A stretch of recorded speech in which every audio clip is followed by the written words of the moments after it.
of the history of the development of punk on New York's Lower East Side from 1950 to 1975. So you can see how the music developed in New York City between 1950 and 1975, and then you can go into the other room after the show and see how things happened after 1975. I think this is perfect transition for everybody to leave immediately and go there and not buy any merchandise afterwards.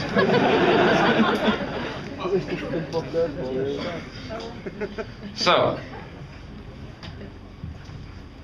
we start with Harry Smith in 1950, a beatnik weirdo living in New York City.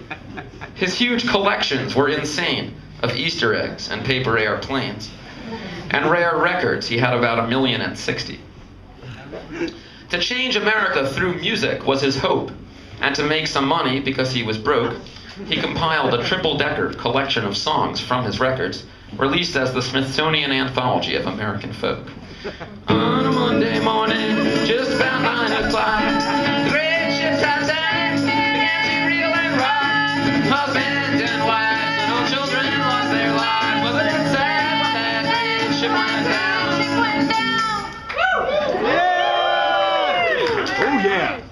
Bob Dylan. Harry Smith's plan began to work as foretold.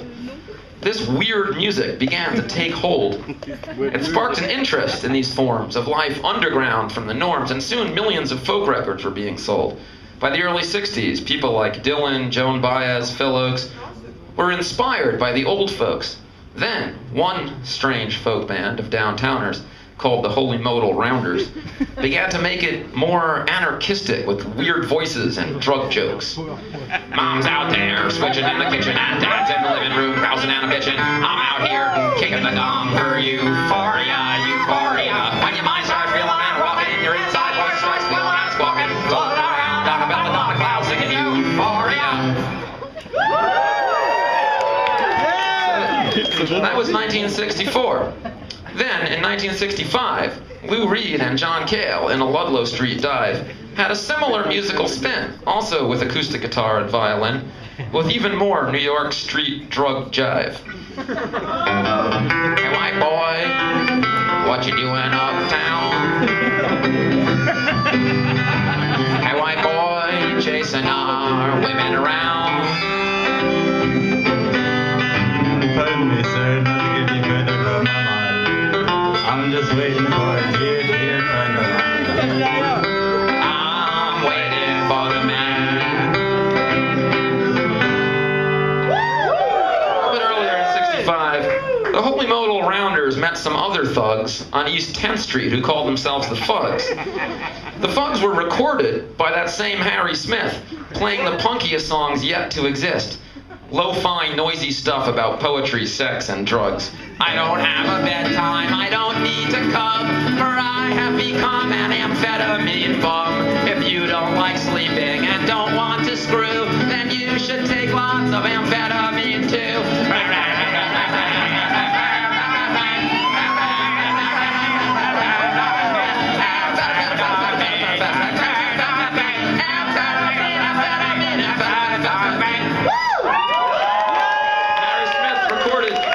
Fug sessions in 65, including their amazing song Nothing. Monday, nothing. Tuesday, nothing. Wednesday, Thursday, nothing. Friday for a change, a little more nothing. Saturday, once more nothing. Fucking nothing, sucking nothing. Flesh and sex, nothing. The world's great.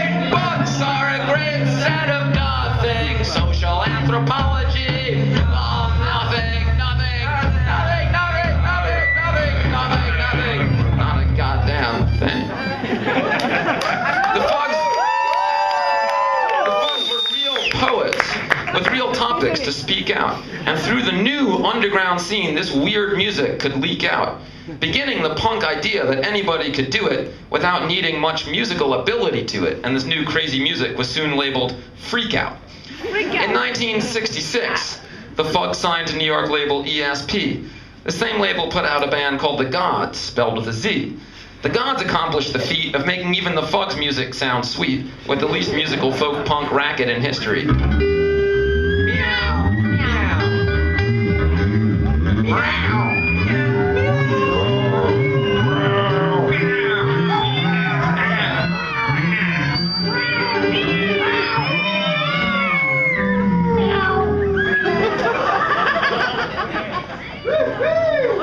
Far from the West Coast hippie scene, New York's underground music was far from mainstream. It was intellectual, but noisy and hectic. And then the Velvet Underground went electric and made folk punk more beautiful and more extreme.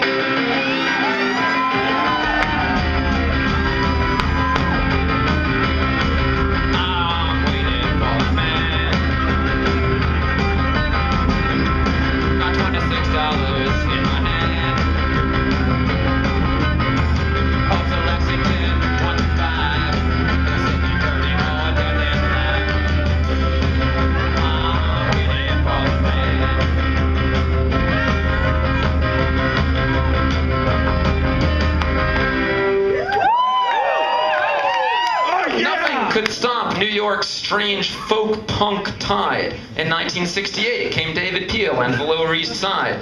They recorded an album in the street, screaming and sloppy. Danny Fields signed them to Elektra, and it sold lots of copies, with songs like I Like Marijuana and Up Against the Wall, Motherfucker inside.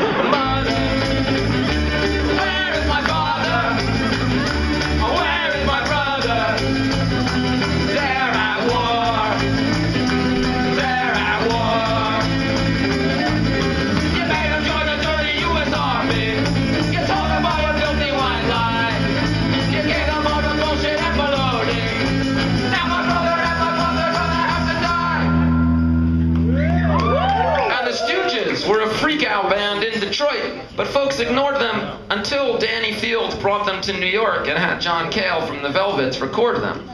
While most acid rock was turning into progressive, the Stooges pushed the raw and aggressive, and Iggy Pop sang about degradation and boredom.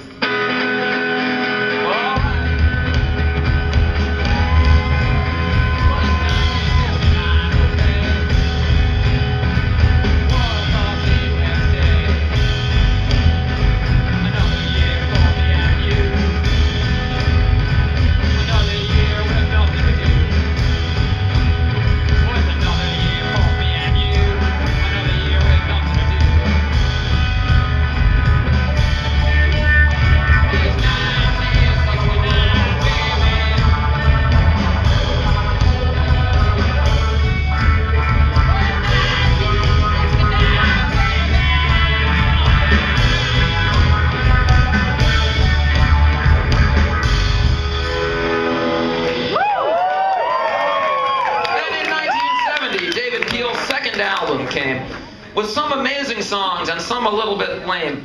In most pre-punk histories, David Peel gets forgot because he was a hippie singing lots of songs about pot. But his second album is the first album with the real sound that electric punk rock soon became.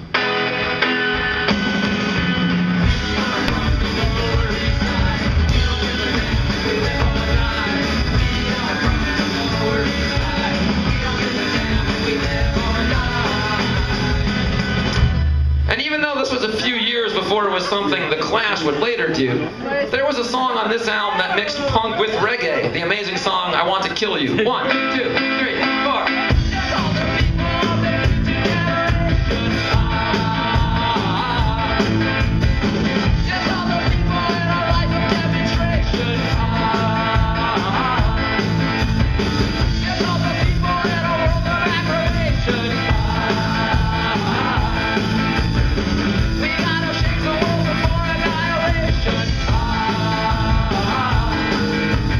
Gonna get a rifle and I'm gonna get a gun.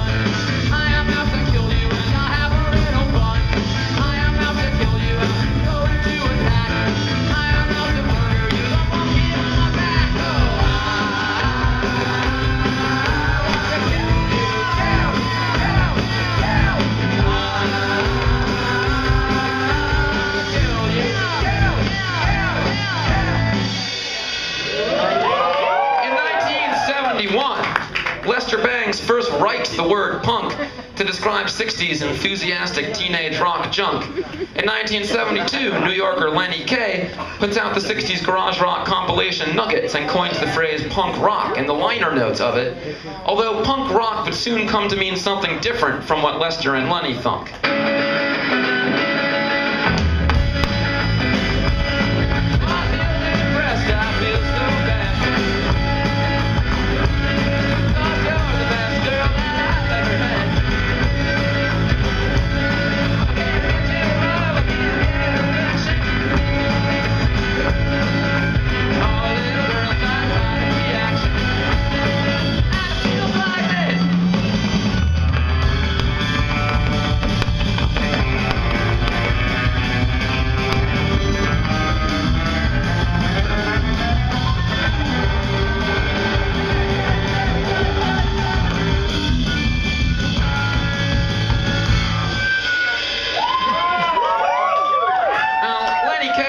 A guitarist, and he began playing music with an East Side poet named Patti Smith, who would use it to mix her wild poetry with simple rock stuff. Like the Fugs in a way, but less rough. A postmodern way to take high art and low art and fuse it.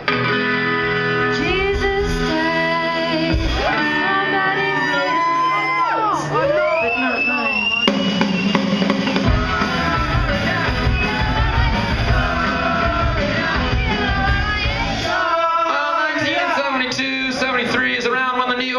Start mixing trash and drag fashion with a rock and roll heart.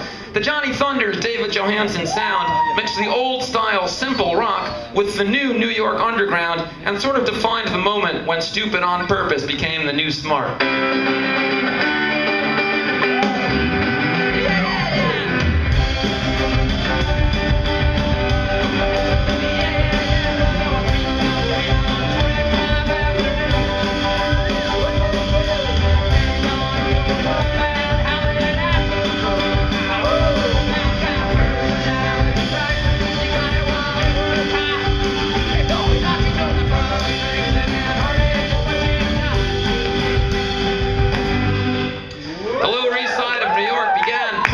As well, with spiked hair and ripped clothes worn by a poet named Richard Hell. Hell was in television, the Neon Boys, the Heartbreakers, the Voidoids, and he wrote the song that gave the new 70s punk generation its first anthem yell.